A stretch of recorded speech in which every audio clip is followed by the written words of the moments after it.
उद्या मंत्री लक्ष्मण हाकेंची भेट घेणार, उपोषण मागे घेण्याची विनंती करणार। ओबीसी आरक्षणाला धक्का लागू देणार नाही, ओबीसी शिष्टमंडळाच्या बैठकीत मुख्यमंत्र्यांचं आश्वासन।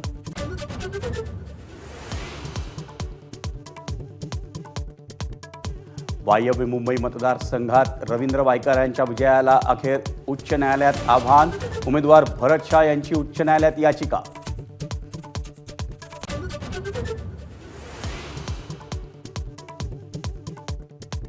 अटल सेतूवरच्या कॉन्क्रीटला 6 महिन्यातच भेगा, भ्रष्टाचार झाल्याचा नाना पटोलेंचा आरोप, तर कोणत्याही भेगा नाहीत, काँग्रेसचे आरोप खोटे, फडणवीसांचं उत्तर।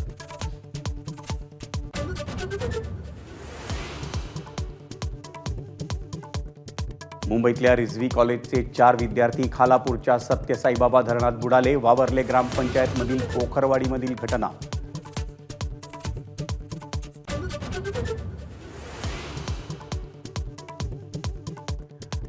राज्यातील एमएचटी सीईटी परीक्षेत घोटाळा झाल्याचा आदित्य ठाकरेंचा आरोप, एमएचटी सीईटीच्या परीक्षेत 54 चुका, परीक्षेत पारदर्शकता का नाही, आदित्य ठाकरेंचा सवाल।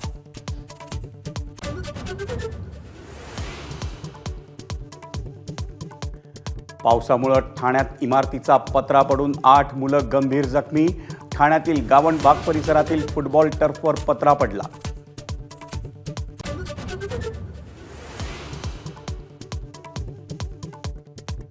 मुंबई मेट्रो 3ची अंतिम टप्प्यातील चाचणी सुरू, प्रवाशांऐवजी अवजड गोष्टी ठेवून मेट्रोची चाचणी, ॲक्वालाईन मेट्रो लवकरच मुंबईकरांच्या सेवेत येण्याची शक्यता।